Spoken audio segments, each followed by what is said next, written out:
Sri Lanka's most powerful news brand.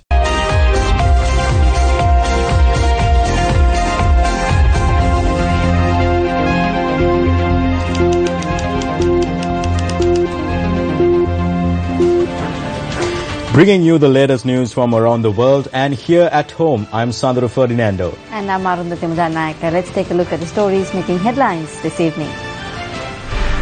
Sunil Habinathy reveals undue pressure made when he was COPE chairman. Ravi Karunanayaka's security detail curtailed. Court magistrate prevents several properties belonging to Gangavira Thunga from being transferred or sold to another party. Sri Lanka struggle against Bangladesh in the Tri-Nation series.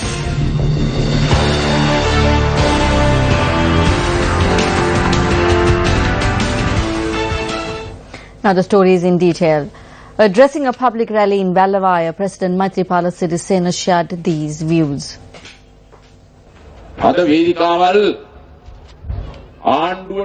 Today, there are people speaking against the government on political stages. There are also some people who are in the government delivering blistering comments on the Bond Commission. This theft has been continuing from 2008 to 2016. Whose money is this? This is the hard-earned money of the working class, their EPF. Their Mahapula scholarship funds that have been stolen.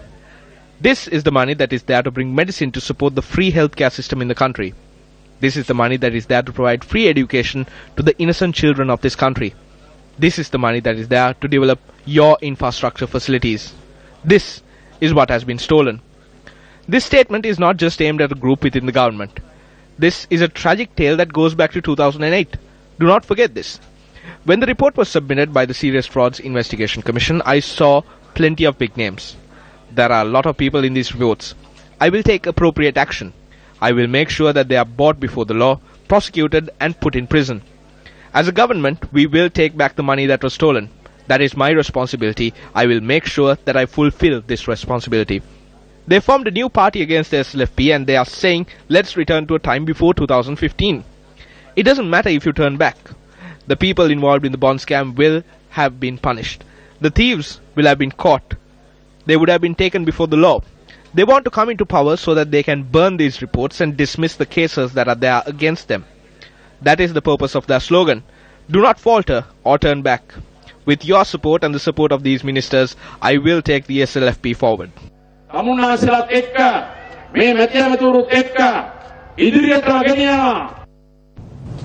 Good evening to our viewers joining us on TV1 on our primetime news bulletin and to our listeners on Yes 101. That was the President speaking in the Vallavai area in the Monragala district. We also brought you yesterday the speech made by the Prime Minister with regard to the Bond Commission report and the political situation in our country. I have here with me Mr. Faraz Shaukat Ali. Now Faraz, yesterday we showed to our viewers and to our listeners how the Prime Minister said that the money of perpetual treasuries has been held by the central bank of this country and it can be recovered and there will be no problem thereafter. Well, Chaturanga, if the central bank bond of February 27th and also again a couple in March 2016, if they were not scams, why would there be a requirement to recover the money? The speech made by the Prime Minister establishes this fact that there was a scam, and this is the way the Prime Minister saying that the money can be paid and there would be no problem and there would be no loss to the state.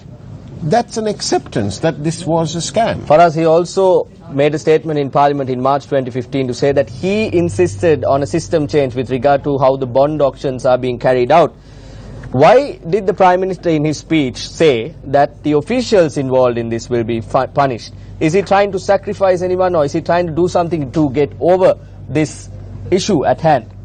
Well, it certainly looks that way. Why would he want to bring in these officials when the decision, he admits himself that he insisted that the system of issuing bonds would be changed.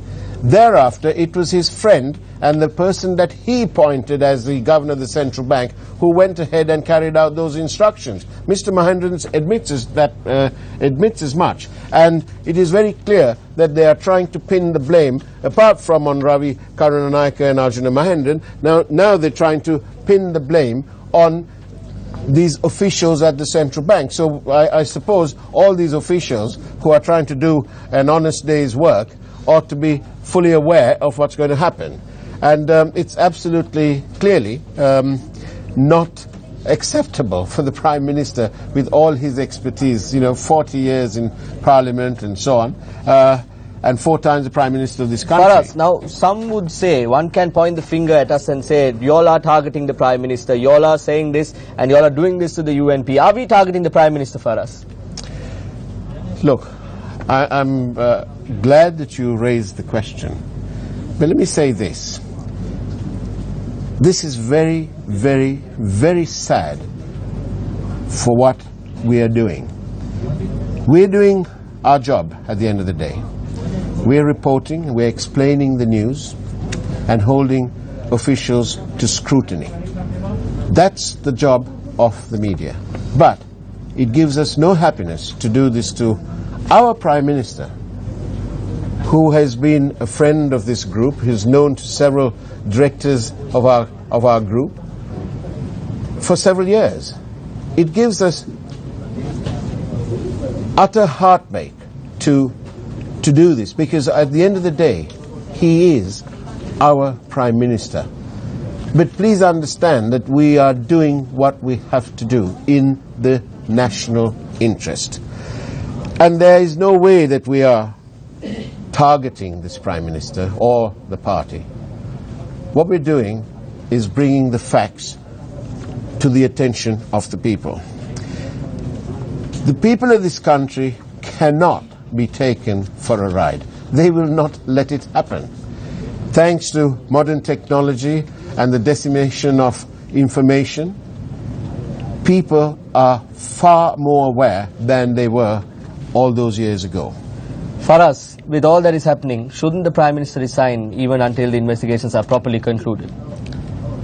As sad as it is, because the resignation of a Prime Minister is not something easily required or asked or demanded, but the sad answer is yes, the Prime Minister must step down and make way for a full, frank and impartial inquiry. Several politicians spoke about the Bond Commission statement, the report, the statement made by the Prime Minister yesterday. We have a voice cut from the JVP parliamentarian Sunil Handuneti, who is also the chairman of COPE, speaking about the Prime Minister's speech made yesterday. Let's have a listen.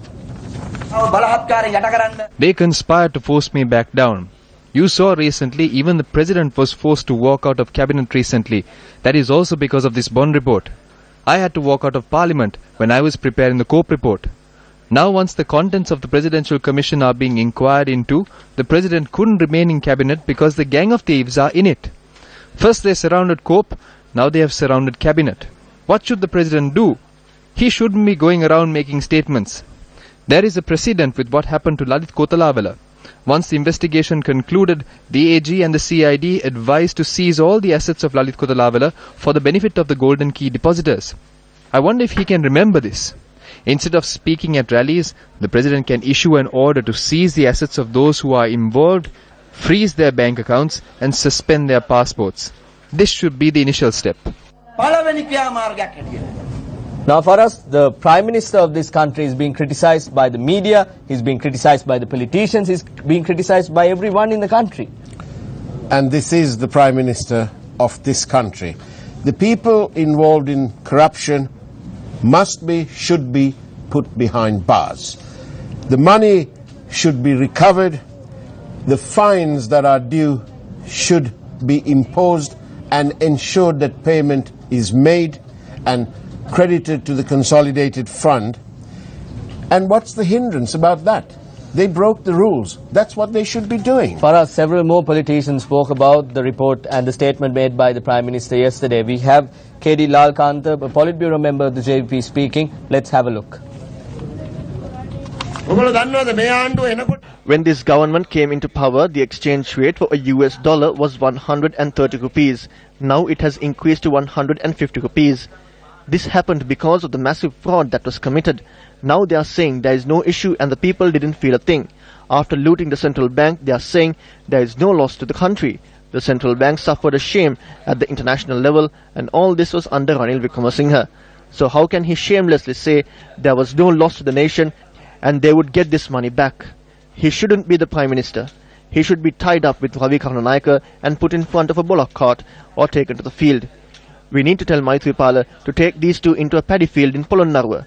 What else can we do when they make statements of this nature? Leader of the JVP Anurakumara Dissanayake, speaking to masses in Mount Lavinia, elaborated on the symbol of the rogue. The politician is the symbol of the rogue. Ranil Wickremesinghe said, "Give me power and I will nab the rogues, seize their assets and build this country." Did he nab the rogues? Some say it's fine to not nab the rogues if you prevent theft from recurring. That too did not happen. The Bond Commission report is out. 1 billion in profits in just 5 months. Some might say it's fine not to nab the rogue, commit theft as long as the economy is uplifted. Some even claimed Ranil Wickremesinghe is the best brain in Asia and he has friends all over, including England. He is even friends with the US President. So, did they build this country? Controversial politician Vimal Weerawansa also spoke about the Prime Minister's statement about the Bond Commission report. You can make whatever statement you want, but you are now in disgrace. You have already been implicated in the bond scam. If you have any shame, the fearless leader should resign. Else the other people of Cinnamon Gardens will also be in disgrace. The public believe the people of this area are very respectable people. They think they are rich and do not steal other people's stuff. Ranil Wickremesinghe has brought a black mark to this area. We know that a bond scam took place. We know the losses. We know who committed this theft. We know who the mastermind is. Now the law needs to be enforced. This is not happening. When we speak about Vimal Weerawansa, just one thing comes to our mind. Passports, passports and passports. And we also remember who it is who made calls to Ranil Wickremesinghe, who went into jail, remand, and then came out a few days later. And we remember one thing. Passports, passports and telephone calls to Ranil Wickremesinghe. The credibility of these politicians are also a question. Faraz, I have here a WikiLeaks entry that has been published in 2007 of a discussion that happened between a diplomat from Japan and then opposition leader Ranil Wickremesinghe. Yeah. Let me read this out to you. In response to a private exhortation by opposition leader Wickremesinghe for Japan to suspend its economic assistance, Akashi told Wickremesinghe and later reiterated publicly that the Sri Lankan people should not be punished for acts of commission and omission by their leaders. This means that the opposition leader then asked the Japanese diplomat who was here to stop financial assistance to be given to our country. Absolutely.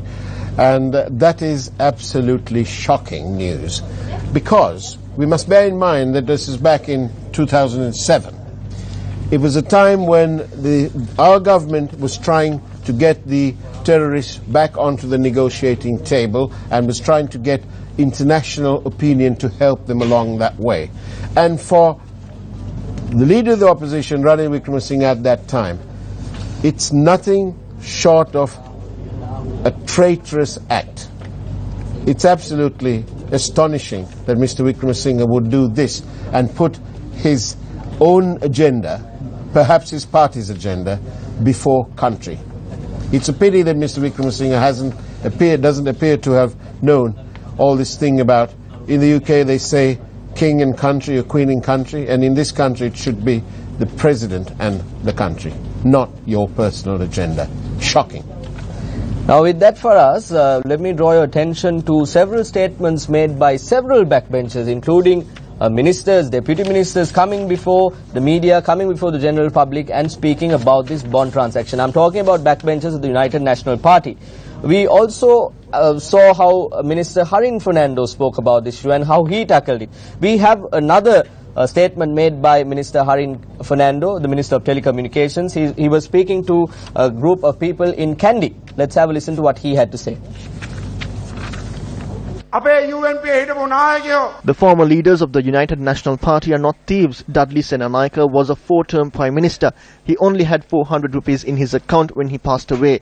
CWW Kannangara, who brought about free education, survived with a stipend of only 1,000 rupees. J.R. Jayawardena donated all his properties. Premadasa brought about the Sucharitya before passing away. They are not people who left anything. The ancestral home of Gamini Dissanayaka was destroyed when Kotmale was being built. We should teach a good lesson to the dogs who are insulting our leaders on the 10th of February. Because the UNP is staying silent, because we are not bringing out the white vans, because we let the media say anything they want, they must think we are cowards. For us, who are the real cowards here? And the journalists who have been working in this country, what is Minister Harin Fernando talking about? Well, it's a sad day when a young minister who's been given responsibility decides that he's become a dog trainer. And we remember that we had Lakshman Kiriyalla, who decides that all the exposés done on him was all fake news because of fake media. Well, I think the people will decide who's telling the truth. We don't really want to take too much of our valuable airspace, our time, to deal with dog trainers and so-called multimillionaires with 400 million in their bank account, but who cannot simply produce the asset declarations. Chaturanga? Yes, for us now, speaking about Minister Harin Fernando, we remember how Minister Harin Fernando, during this time that he's talking about, the past that he refers to, came to this very media station, sat in the lobby downstairs and waited for us to talk to us, various emails sent, making various requests to put him on air. We really don't want to go there. But Minister Harin Fernando is speaking about the past, so we also have to remind the general public about the past and what happened. All the waiting time he did just to get 2 minutes of our airtime? For us now, back in the day when they were playing rugby matches, friendly rugby matches with the so-called people in the former government, indeed, Minister Harin Fernando had the luxury of going home, maybe in a vehicle that was guarded by various security guards. But the journalists in our country did not have that. We saw what happened to the journalists. Will the journalists of this country, the media personalities, be intimidated by statements like this? Absolutely not. That's not worth even talking about. The media in this country have been strong, and they're getting stronger day by day, thanks to the activities of these so-called politicians who've got their own agenda, not the agenda that would reflect the people's needs and aspirations. And, by the way, whilst he's going around in his vehicles, perhaps he'll get stuck on the Rajagiriya flyover. Maybe the white vans that he's going to send, he's speaking about the white vans. Indeed. He'll have to consider the traffic situation caused by the constructions, the projects that are done by their government, especially if you're sending it through Rajagiriya, Nugegoda, Dehiwala, Paligoda, you'll have to maybe consider about the traffic situation. They'll have to do that. There indeed, as well. Indeed. Now, in more news, the security detail provided to former Minister Ravi Karunanayake has been reduced. Former Minister Ravi Karunanayake had this to say to us. Recently, the Inspector General of Police called me and said Vijayadasa Rajapaksa had claimed the security of us MPs must be at a certain level and I have been given extra security. He claims the security must be curtailed. I said I never asked for it, but the security was kept because there was a request. The IGP said the security will be brought down to 2 officers. I said no need and withdraw them all. I have no security officer. In a country where one does not need to have any fear, security is not required. I rejected all that. The IGP said an issue has been raised. As this has also been directed to the Elections Commission, the issue is there and the security needs to be withdrawn, and now there is no issue about it. Now we are going to talk to you about a former governor of the central bank. No, we are not going to talk to you about Arjuna Mahendran. We are going to talk to you about Ajit Niwad Kabra, the governor who was in office before Mr. Arjuna Mahendran. Now for us, Mr. Niwad Kabral had made a statement and said that his sister was not part of PTL, Perpetual Treasuries Limited, when the bond transaction happened, which was the 27th of February 2015.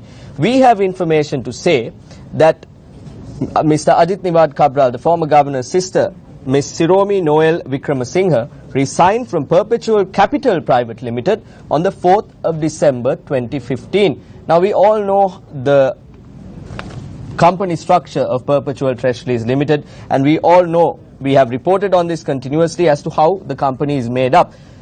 The bond scam happened on the 27th of February 2015. But the resignation of Siromi Noel Wickramasinghe happened 8 months after, in December of 2015. It's good news, and it's an indication that the investigative journalists are earning their money because they are doing some pretty good work unearthing this kind of information, and it all helps in the bigger picture towards fighting corruption, nepotism, political patronage, and so on and so forth. So good news. Faraz, with that we end our simulcast on Yes 101 and we head into a short commercial break on our TV1 Primetime News Bulletin on News First. We'll be back and there'll be more news after this. Nelson Mandela once said, "There can be no keener revelation of a society's soul than the way in which it treats its children." A sound education is the only path for children to secure a better and bright future. From today, everything changes for the children at the Kalpitiya Siddharthima Primary School, who until now received their education with minimal facilities. The Kalpitiya Siddharthima Primary School educates around 500 students without the basic facilities a school needs to function. We came across this school during the Government campaign and we exposed their plight on several locations. We did not stop there. Together with Lankan Foundation, we decided to give these students brand new classroom buildings and facilities. This morning, the Government, the Vedadahasa team members and representatives of the Lankan Foundation brought a message of hope to the school. 2 buildings equipped with modern facilities and play area will be constructed for the students. The initiative was launched with a ceremony at the auspicious time this morning. The building will have 6 new classrooms, an administration office and other facilities. The aim is to complete construction within 6 months and give the students a safer, brighter and more inspirational environment to grow and learn.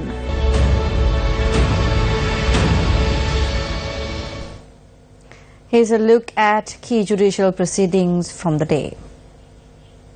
Fort Magistrate Lanka Jayaratne issued an order preventing the sale of houses and property worth millions in Gampaha and Colombo, all owned by former Sri Lankan ambassador to Russia, Udayanga Weeratunga. The order was directed to the Registrar of Lands as well. The Police Financial Crimes Investigations Division informed court Udayanga Weeratunga had purchased the houses and property from money illegally generated through the purchases of MiG-17 and MiG-27 attack aircraft for the Sri Lankan Air Force.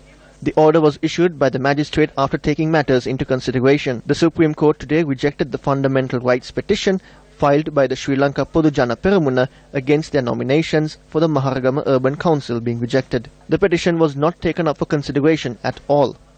The 3-judge bench comprising of Chief Justice Priyasad Deb and Justices Buwaneka Aluvihare and Nalin Pereira made the ruling after Senior State Counsel Yureka Sirivardhana, appearing for the Attorney General, pointed out there wasn't sufficient legal ground to take up the petition. Let's now have a listen to some views expressed in the political arena. Dayasiri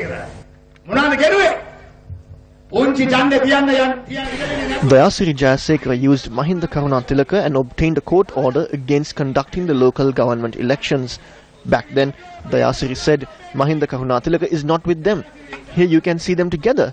The Kevatiya Vava and the Udagama Vava have been given to the henchmen for a mammoth amount.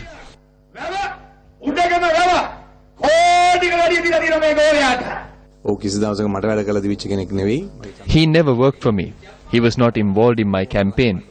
One can take many photos, and he had taken photos with Johnston Fernando as well. Good people, addicts and various others take photographs. It's the same for anyone. Can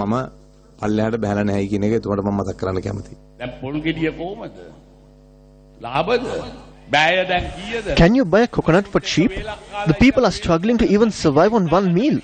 People have become used to theft. Theft is like a means of employment. The economy has added more pressure on the country and the economy has collapsed. The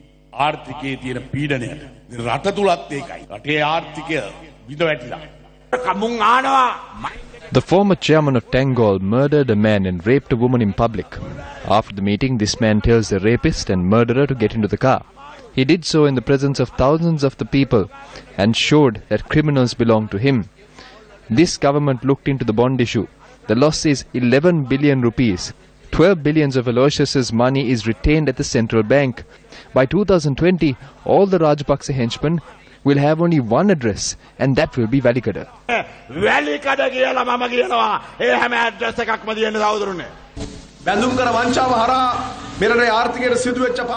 The direct loss from the bond scam is 11 billion rupees. The indirect loss, when it matures in 2040 and beyond, will be in the trillions. You might have realized it now. The bond scam was the reason for the interest rates for the loans you obtained to rise to 12 and 13%. It will become higher in the coming years. We are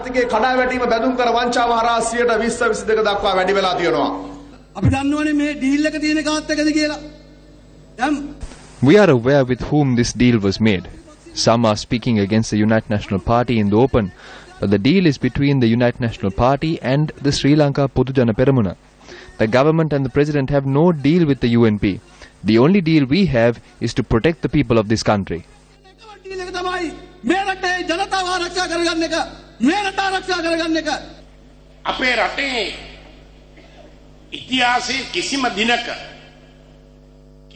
The present government will be classified as the only government that has done many wrongs that no other government in history has done.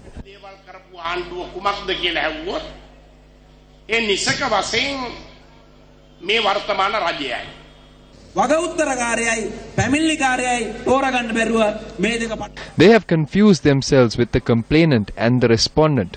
They don't call the respondent a respondent, and the same goes for the complainant. They don't even term the judge as the judge. What has happened? The indirect nature of their support has been exposed.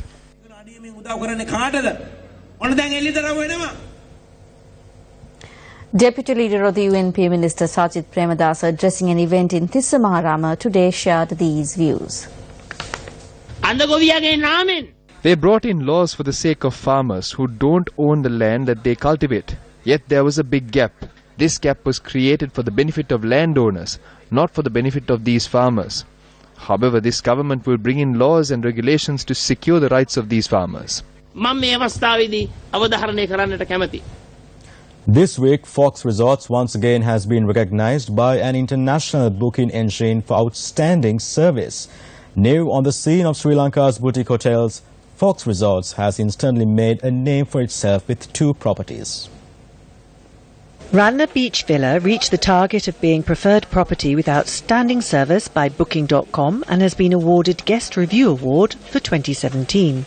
This follows on from Mars Villa Kotmalay receiving a Certificate of Excellence by TripAdvisor and Red Dot Tours. Both had been in operation for 6 years prior to Fox Resorts taking over the hotels, and within the year they have received their first ever awards. Fox will be opening 2 new properties in the coming months. The first, Fox Resorts Jaffna, a historic family home offering an oasis of peace and tranquility away from the bustle of Jaffna town. The other, Fox Resorts Kandy, set high in the hills with breathtaking views of Kandy city. Let's take a look at today's illustrated news courtesy of cartoonist Lasanka Laduheti.